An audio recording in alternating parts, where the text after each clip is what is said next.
Alright, let's discuss if you should read that enormous, huge, very big, very complicated text in the reading section. Should you really do and read the whole thing? How do you do that? Let's talk about these questions. Alright, so here we have your text. Causes of ice ages, we have this very long thing, and it has a lot of very difficult vocabulary, a lot of very difficult words, and actually a lot of very difficult concepts. Especially if you are not really into science, then you're gonna have pretty hard time because all the texts are about science. It's physics, it's biology, it's chemistry, it's something that complicated, it's scientific. So, if you read the entire thing, if you read it from the first till the last word, and then you move to questions, first problem, you're gonna have much less time because you spend so much time reading the text, so now you actually have to hurry up answering the questions. The second problem, you didn't understand half of what was going on. The text was so hard, there is so many things going on, and now you have to answer the questions. You already forgot what was in the beginning, and you are actually not motivated anymore. You read this text, it was so difficult, and now you have to answer the questions, but you didn't understand what the text was really about. You understood some of the parts, but it was so difficult that you might start thinking, oh, I'm probably gonna fail it anyway. These questions are probably gonna be just as hard, and I just didn't really get half of what I was reading, and now I need to answer the questions. I just don't feel like I'm gonna pass it. I feel like I'm gonna fail. So we really don't want that mindset. If you just read the text and now you're moving to questions, we want you to be optimistic. We want you to be like, hey, I'm just gonna nail it now. I'm gonna answer all the questions correctly. We don't want you to read the text and then go to questions being completely pessimistic. Oh my God, this text is so hard. I'm not gonna answer the questions correctly. So how do we make sure that you stay optimistic and you stay ready to answer the questions? But at the same time, how do we make sure that you don't just skip the questions and then you spend forever trying to find the right information, and probably while you're trying to find the information you're gonna miss important points because you don't even know how the text works, you didn't read it. So we have to read the text, but not entirely, just to make sure that we are able to know where all the information is located. And then we need to move to questions, and while answering we need to go back and actually find that information. So the key technique is the following. All the American texts and also all the texts that you will encounter in the college, so it's not just TOEFL, it's in the college also, are written with the same structure. And you, when you will be writing your essays in the writing section, and also when you will be writing your essays at the college, you're going to be using the same structure. So what is the structure? Here we have the first paragraph of the text. And the first sentence is pretty important because it just starts the entire text. And then the last sentence of the introduction is the most important sentence in the entire text. This is where we have the thesis statement. During the past 1 million years, blah, blah, blah. This is the thesis statement. So we pay a lot of attention to this sentence.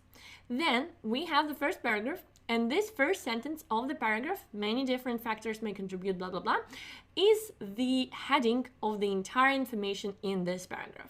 So this sentence has to prove the thesis, they are connected, and also this statement, this sentence, this topic sentence, what we call them, it kind of sets us the idea of what will happen in the text. So perhaps in your culture, at least in my culture in Russia, we write it very differently. The author starts from somewhere and it goes and goes and goes and goes and finally reaches some idea. And he describes us the entire process. And at the end of the paragraph, they come somewhere and this is a conclusion, this is the main point, and then they move to the next idea. So in America, it's vice versa. We take the conclusion and we put it at the beginning of the paragraph. At this very topic sentence. This is our conclusion, this is our main point of the paragraph. And then everything that is in this paragraph after this topic sentence is supporting the information in the topic sentence. It's details, it's facts that are supposed to prove what is written in the first sentence. So this is actually the journey. How did the author get there? But the conclusion is written at the very beginning. So, for us, in order to understand what is this paragraph about, what is the main idea of this paragraph, we only need to read the first sentence. If we read the first sentence, we already know what is going to happen here. We don't need to read it because we know what is there. So, first of all, we read the first sentence of the introduction, then we read the last sentence of the introduction. This is the thesis statement. Then we read this topic sentence and we get the idea of the entire paragraph. Then we go to the next paragraph, we read the entire first sentence, and then we have the idea of the entire paragraph because it's all written in the first sentence. We move to the next paragraph and we read the first sentence as well. These and other problems, blah, blah, blah, blah, blah, blah, blah, ages. So we don't read this, but we already know what it's going to talk about. Then we go to the next paragraph, we again read just the first sentence. After we read this first sentence, in advantage of this theory, blah, blah, blah, theory, we already know what is going to happen next. Then we go to the last paragraph, we again read the first sentence, and then we also read the last sentence. Nevertheless, blah, blah, blah, the skeptics, because we want to know how did the text end. So what was the very final word? So we only read specific sentences. We read the first sentences of every paragraph, and we also read the last sentence of the introduction and the last sentence of the conclusion. After we did this, which is gonna be like 8 sentences from the whole text, we know everything. We know what was the thesis statement, what was the author's main idea. We know all the arguments that the author used because we know all the main ideas of every paragraph. So now, if we have a question, we can easily know where to look for that information. We now see, okay, scientists accepted the Milankovitch theory even though, oh, I know where in this paragraphs, in which paragraph they talked about Milankovitch theory and how the scientist felt about it.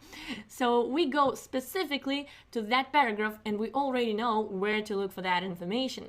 So this really helps us to, first of all, navigate throughout the text, to know all the main ideas, to know all the thesis statements, all the topic ideas, and also to save a lot of energy and time to answering the questions. Because if we only read 8 sentences and got the entire idea, hey, we're really optimistic, we got it. Now we go to questions and we feel great answering them. And now the text becomes really easy because you already know everything you need to know from this text. You only skipped some details that you didn't even need to read, and you can read these details again after you already know why. So you have the question and you know why you read these details because you need to answer this specific question. So this strategy of reading really helps you nail every TOEFL text. So go ahead and use it. And also another advantage of using this specific trick is that you have some of the questions which are more difficult. They are worth more points and they are specifically asking you about the summary, so the main idea, the topic sentence, the thesis statement, and they ask you in this question to choose only the main ideas and not to choose the details. So let me show you this question. This is how this question looks. You see that this question is worth 2 points, and we have this bold statement here. Scientists have proposed several methods that birds use for orientating themselves during their seasonal migration. So this is another text. It was about birds and they are migrating. And here we have 6 sentences, and we need to pick only the main ideas from the text. And we cannot pick those sentences that were details. So how do you think? Which sentences do we pick? We pick those sentences which were the first sentences of paragraphs, right? Those that you read. Those that you read were main ideas, so that's why we pick them. Those which you didn't read, they were in the middle of paragraphs. We don't choose them because they were details. So that strategy really helps you answer that question because you already know which sentences you should be looking for. So this strategy is very useful in reading the TOEFL text, so really go ahead and use it with every text that you have in TOEFL. It will save you a lot of time, a lot of energy, and a lot of mood. Thanks for watching.